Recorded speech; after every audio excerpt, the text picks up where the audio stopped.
voulais tout d'abord nous exhorter sur ce que nous chantons. Vous allez, vous désirez aller quitter la terre, passer le temps à louer Dieu avec les anges. C'est la vérité. C'est ce que vous cherchez, c'est ce que vous voulez. Mais si vous ne marchez pas selon la parole de Dieu, ce n'est pas possible. C'est pour ceux qui ont vaincu le monde. C'est pour ceux qui ont vaincu le péché. Jésus a vaincu le monde.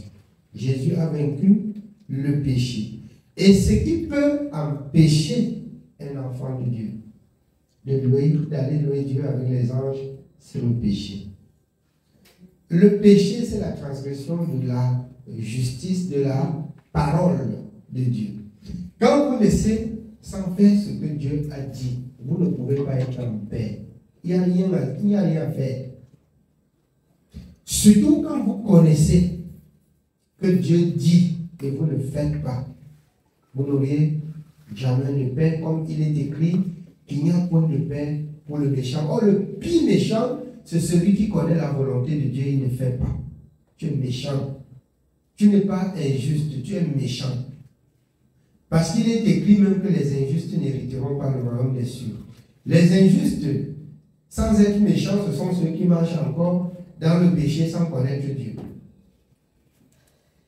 Et nous, qui sommes dans la maison de Dieu, nous sommes dans la maison de Dieu, comme vous le dites bien dans le livre de Corinthiens.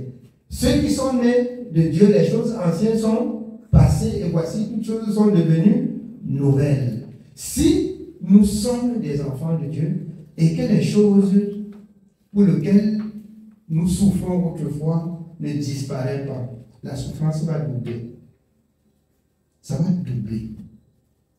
Parce que Romains 1, ayant connu Dieu, ayant connu la vérité, nous n'avons pas béni celui qui nous a fait parvenir la parole de la vérité. Nous ne l'avons pas glorifié comme Dieu. Et aussi dans Romains 1, il dit qu'il envoie cette puissance d'égarement, afin que nous, maintenant, nous appelons ce qui est bien mal, et nous appelons ce qui est mal bien. Donc, je vais vous exhorter sur ce que vous chantez. Allez passer le temps avec les anges, louer Dieu, c'est dès maintenant. Jésus dans Jean 15, Jean 14, 15, il dit si quelqu'un m'aime, il gardera ma parole. Si quelqu'un m'aime, lisez, ça fait pas mal. Après cela, vous prenez le livre de Ecclésiaste chapitre 12. Lisez d'abord Jean 14, verset 15. Let's start reading from John 14, verse 15. Nous lisons Jean chapitre 14, verset 15. Si vous m'aimez, gardez mes commandements. C'est Jésus qui parle. Si vous m'aimez, gardez mes commandements. Jésus c'est qui?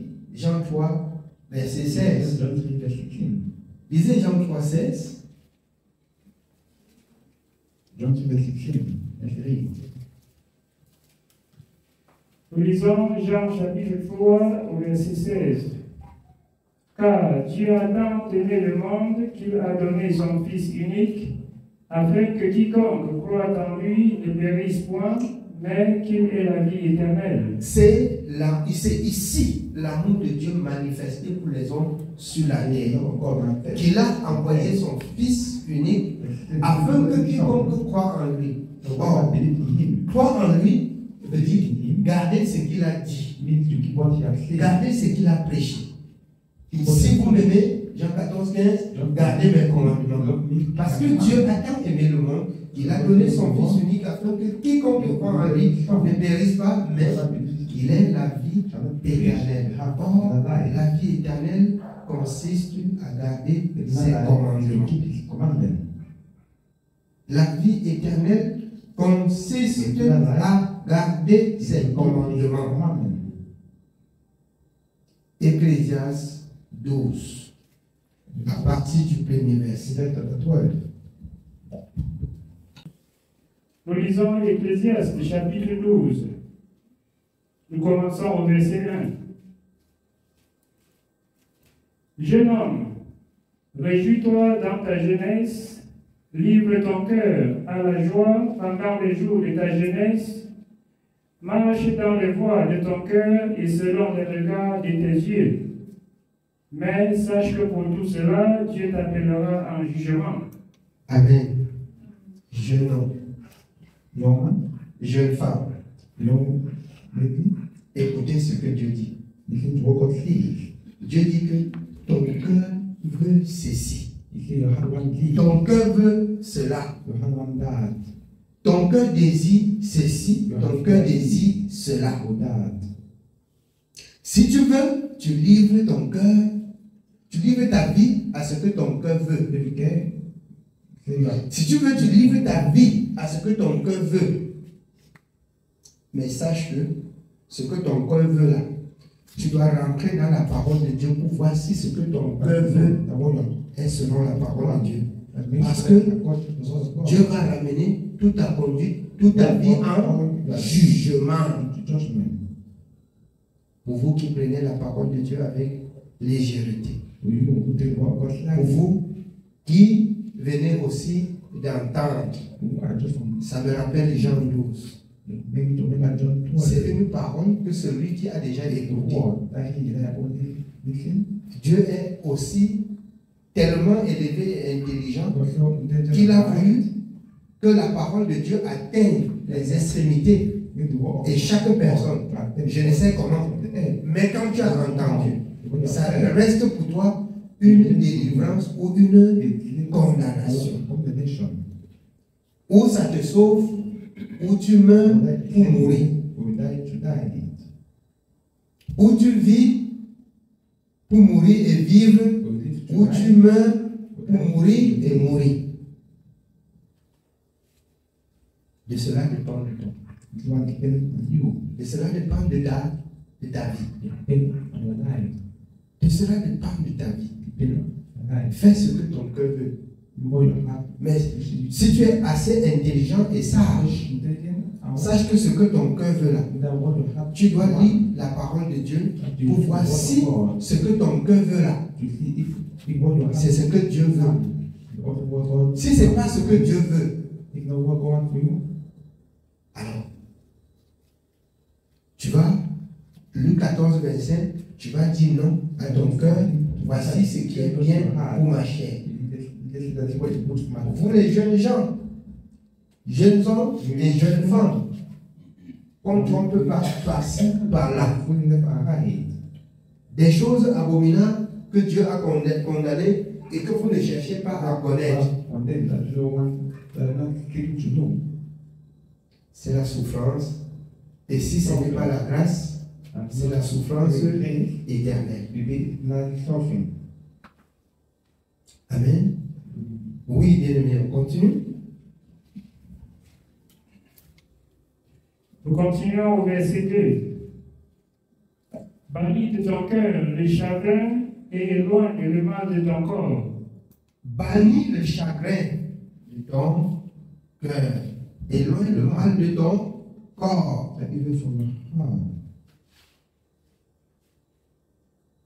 Ton cœur est rempli de chagrin parce que tes amis sont mariés, tu n'es pas marié. C'est pas à cause de ça que tu vas mener une mauvaise vie.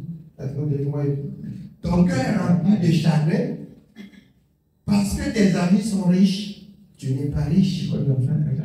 Alors, sois riche pour Dieu et Dieu sera aussi riche pour toi. Car la vie d'un homme ne dépend pas de ses biens.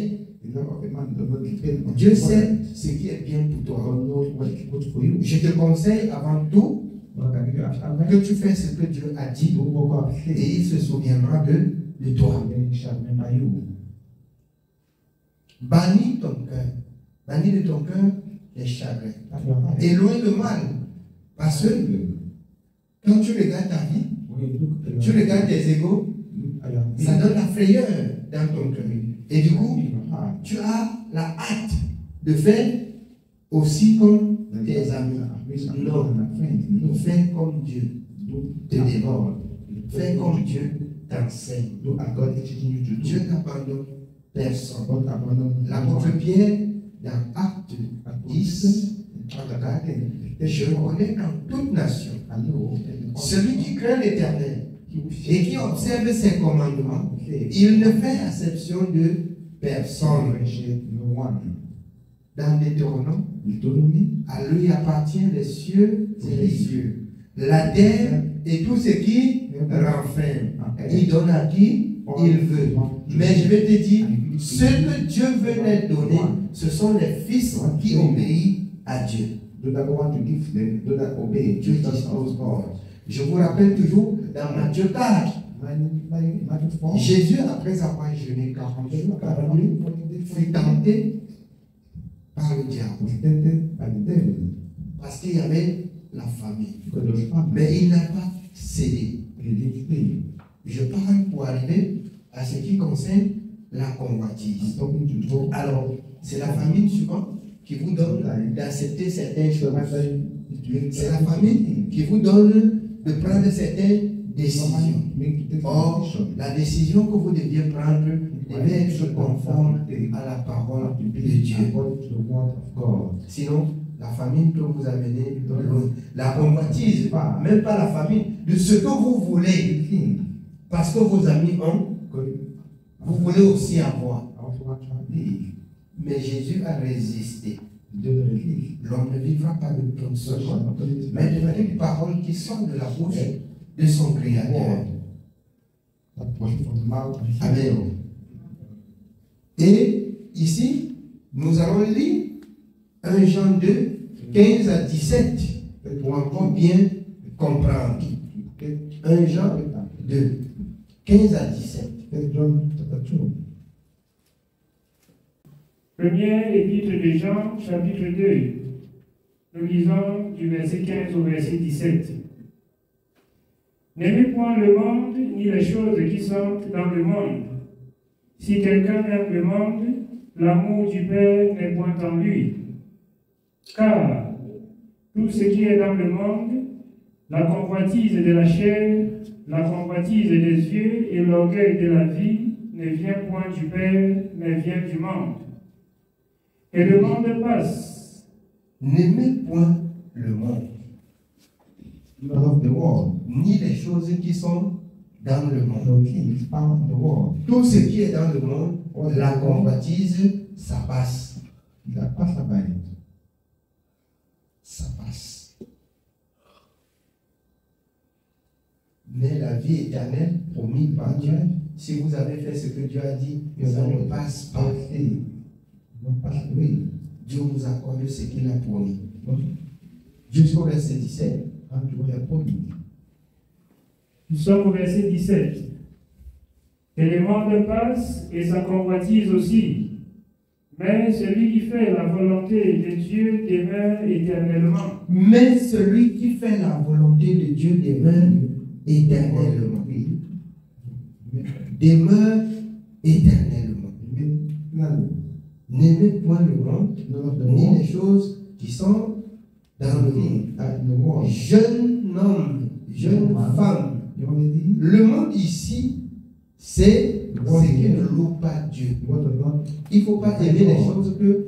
On parle du monde. Le monde, ce sont des personnes qui ne connaissent pas Dieu. Il ne faut pas aimer leurs œuvres. Or, leurs œuvres, ils ne cherchent pas à régler leurs actions dans la parole de Dieu. Leurs œuvres, ce qui leur vient dans le cœur, ils le font. Tu vois, quelqu'un n'est pas marié, il reste, il réfléchit, il dit qu'il faut qu'il accouche un enfant. Il accouche. Qu'est-ce que la parole de Dieu dit? Là, c'est un exemple. Qu'est-ce que la parole de Dieu dit? Tout ce que Dieu a créé est bon. Pour vous qu'on l'apprenne avec action de grâce. Donc, avoir des enfants, c'est dans le mariage. Selon ce que Dieu a instruit à Moïse depuis la sortie de l'Égypte. Depuis la sortie de l'Égypte. Selon ce que le Seigneur Jésus lui-même a instruit aux disciples. Mais avant de connaître Dieu, si Dieu avait déjà des enfants, alors Dieu ne tient pas compte du temps d'ignorance. Il te dit, je te pardonne et ne reprends plus. Comme cette femme adultère qui tout le peuple avait condamné. Jésus a dit, parce que tu ne m'avais pas encore rencontré, moi aussi, je ne te condamne pas. Va et ne pêche plus. Ne peur que quelque chose de pire ne t'arrive. Voilà pourquoi Moïse dit, l'Éternel notre Dieu est lent à la colère. Il est riche en bonté. Il est plein de miséricorde.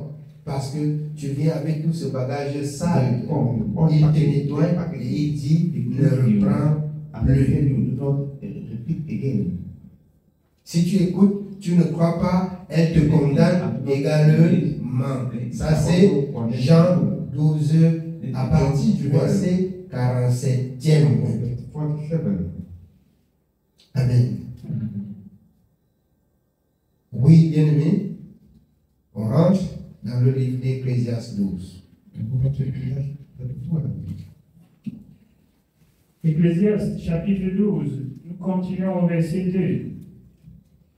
Bannis de ton cœur le chagrin et éloigne le mal de ton corps, car la jeunesse et l'aurore sont vanité. La jeunesse et l'aurore sont vanité. Éloigne le mal de ton corps. Dans le livre des Corinthiens, il dit, nos corps représentent le temple du Saint-Esprit, une habitation de Dieu. Éloigne le mal de ton corps. Tu n'utilises plus ton corps comme tu veux, mais tu utilises ton corps comme Dieu veut.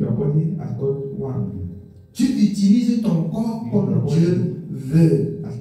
Là, tu es loin de la condamnation. Et plus tu obéis, plus tu te rapproches de Dieu. Plus tu obéis, plus tu te rapproches de Dieu. Parce que ce que nous écoutons, c'est une parole. Il y en a plusieurs paroles. Alors, dans la vie quotidienne, chaque chose que nous vivons, il y a la parole pour toutes choses. Il y a la parole. Si tu veux chercher dans la parole comment manger, tu vas trouver. Tu veux chercher comment éduquer tes enfants, tu vas trouver. Tu veux chercher comment travailler, tu vas trouver. Tu veux chercher comment dormir, tu vas trouver. Tu veux chercher comment pleurer, tu vas trouver. C'est la vérité. Ésaïe 34, 16. Consultez et lisez le livre de l'Éternel. Rien ne manque, rien ne fait défaut. Amen. On continue. Nous continuons au verset 3. Mais souviens-toi de ton Créateur pendant les jours de ta jeunesse, avant que les jours mauvais arrivent et que les années s'approchent où tu diras, je n'y prends point de plaisir. Amen. Mais souviens-toi de ton Créateur pendant les jours de ta vie. Avant que le malheur ne vienne pas te vienne, il faut que tu dises que ouais, si je savais, ouais, je veux faire maintenant comme ça. Ouais. Si je savais, là, je ne peux pas réparer. Hébreu, au jour d'aujourd'hui, si vous entendez sa voix, n'endurcissez pas le cœur. C'est une grâce pour toi d'entendre Dieu parler selon sa parole. Et si tu entends Dieu parler selon sa parole, c'est le temps pour toi de saisir l'occasion pour désormais régler ta conduite par la parole de Dieu. Et tu serais épargné du jugement du monde. Tu serais épargné du jugement du monde. On va dire, dans tel quartier, si on veut voir un enfant, une jeune fille qui est bien posée, qui a reçu une bonne éducation, aller chez les tels. Les mamans du quartier vont dire, vous ne voyez pas la vie de la fille de tel, parce que le Seigneur, Dieu lui a accordé la grâce. Mais si nous sommes également à l'église, nous parents même, nous n'imposons pas, quand les enfants sont mineurs, la vie de Christ aux enfants. Ces enfants vont constituer pour nous une honte. Parce qu'on peut aussi dire, et tel dort à l'église, son enfant est corps commun. Alors, dans la parole de Dieu, dans le livre de Proverbes, un enfant obéissant fait la joie de ses parents. C'est pas ça? Fait la joie de ses parents.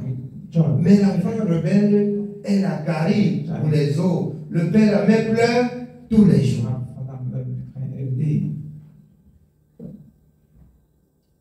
Et la faute est à qui? La faute est à qui? Si nous sommes déjà majeurs, c'est que nous avons une responsabilité pour notre vie et pour notre enfant. Nous avons une responsabilité. Je vous exhorte, parents, afin que l'enfant qui traverse l'âge majeur, que vous lui résistez à toutes les formes sur ce qui est mal. Sinon, vous porterez la peine du péché des enfants. Ça semble passer banal. Ça semble être un serviteur qui dérange toujours avec la parole. Hein? Vous allez voir avec vos yeux. Vous allez voir avec vos yeux. Si Dieu parle et il change, Dieu ne change pas. Ce sont les hommes qui changent. Je nous ai rappelé plusieurs fois, Dieu a traité nos parents partant de l'Égypte. Et il a laissé les enfants âgés de 20 ans au moins de 20 ans en descendant. 20 ans ou plus, Dieu ne tolérait pas. Donc, si l'enfant chez toi a déjà 20 ans, tu dois aller résister ou même aller le mettre dehors. Ou même à le mettre dehors. S'il a moins de 20 ans, il doit marcher comme tu lui demandes. S'il a plus de 20 ans, il ne fait pas ce que la parole, tu le mets dehors. Tu sors. Vous savez ce qui était dans la loi? Ce qui était dans la loi, c'est que ton enfant, aujourd'hui, comme l'impudicité est courante, c'est les enfants qui rentrent et disent que papa, voilà mon copain. Quand les choses arrivaient au milieu d'Israël, toi le parent, tu prends ton enfant, tu avances au carrefour et tu donnes le premier coup et on le lapide. Nous ne sommes plus sous la loi, mais nous sommes sous la loi de la foi. Pour prendre des grandes décisions sans lapider. Et chacun est maître, chaque parent est maître de sa maison. Chaque parent est maître et rendra compte de sa maison. Et c'est pour cette raison que le Seigneur dit dans 1 Timothée 2 que nous devions, 1 Timothée 3 autant pour moi, que si nous aspirons à être des serviteurs, et déjà dans Exode, si quelqu'un n'a pas un cerveau bourré, tout le monde est son serviteur, parce qu'il a fait de nous un royaume d'un sacrificateur. Ça veut dire que nous sommes au service, nous tous, de Dieu. Chaque personne doit être utile pour Dieu dans sa maison, imposer la parole de Dieu, afin que sa maison soit réglée de par la parole. De par la parole.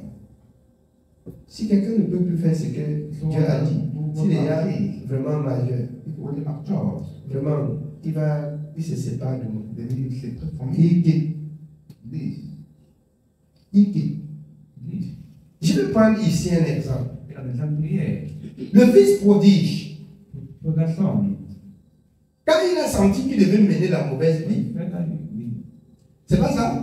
Il a dit au père, vraiment, si c'est possible, donne ma part de bien. Et je vais partir loin de la maison, jouer la vie.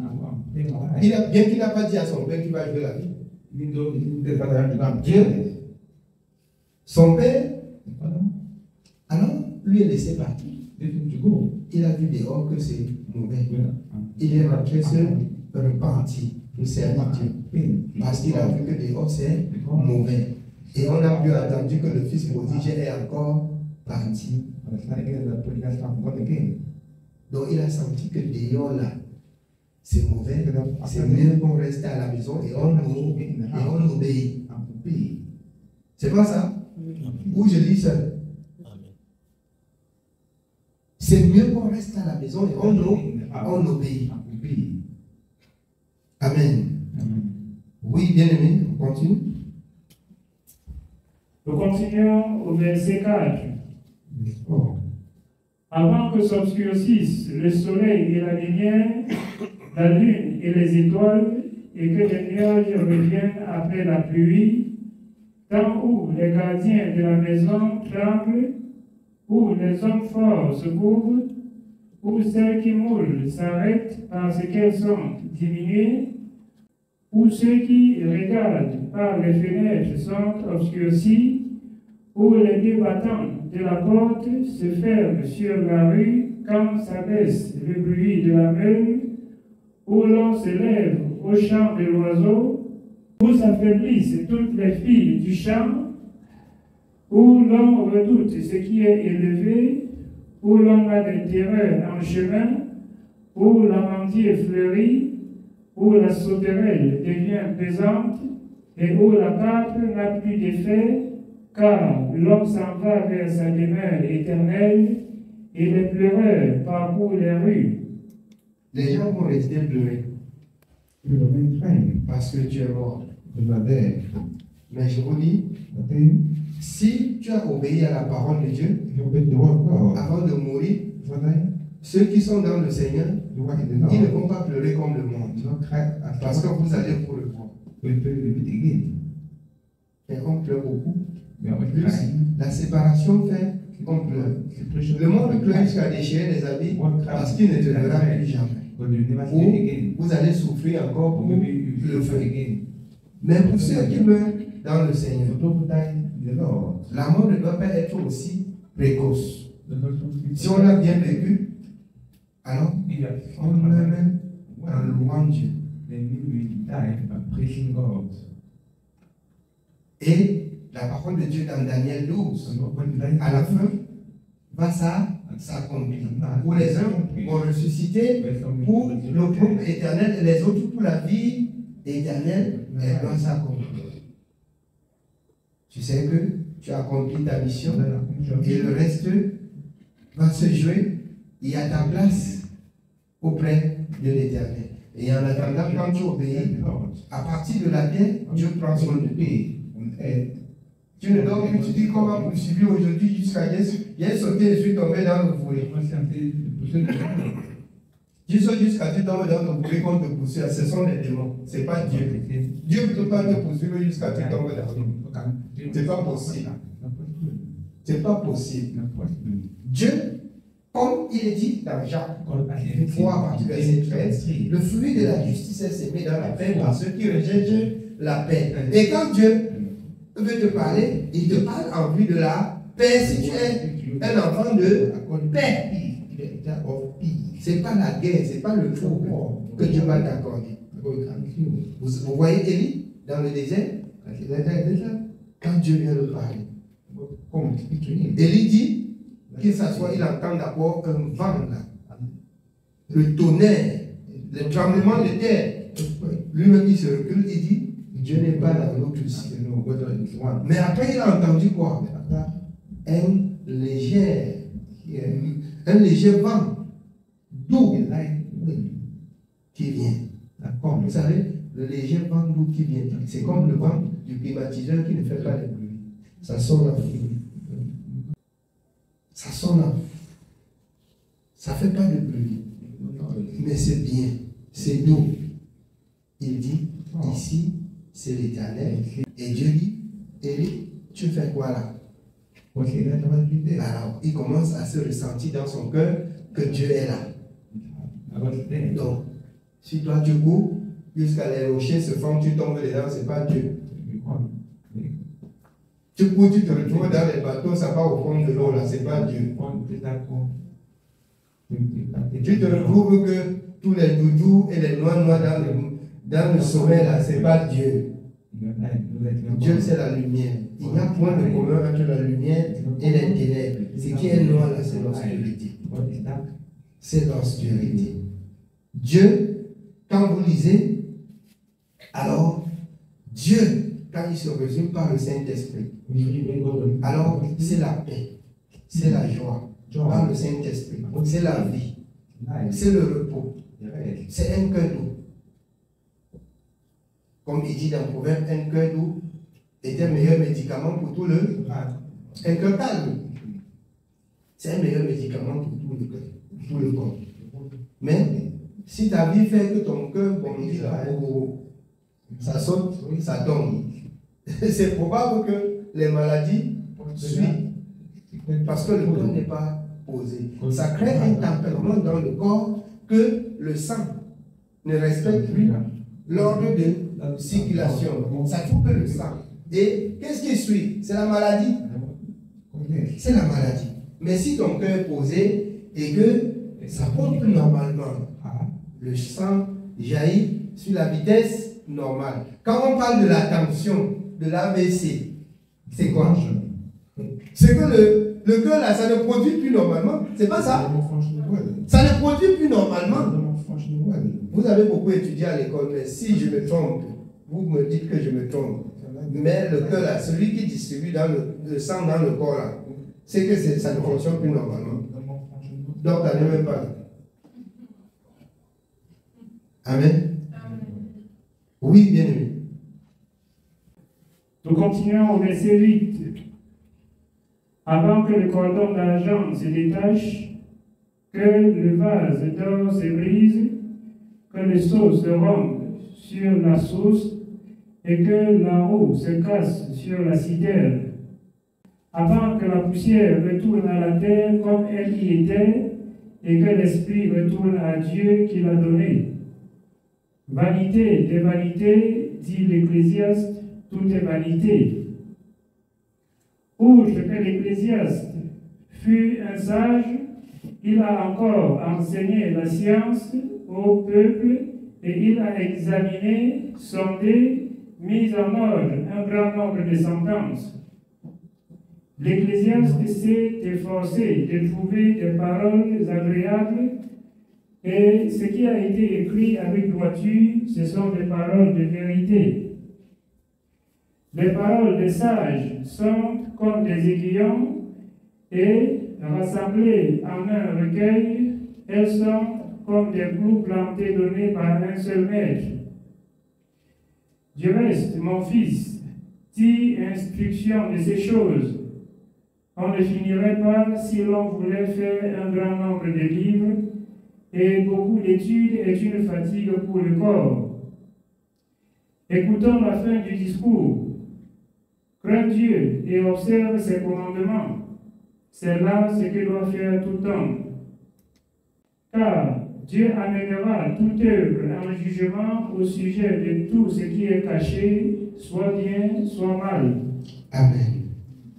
La fin du discours est bonne. Que tout homme craigne Dieu. Car Dieu ramènera toute œuvre en jugement.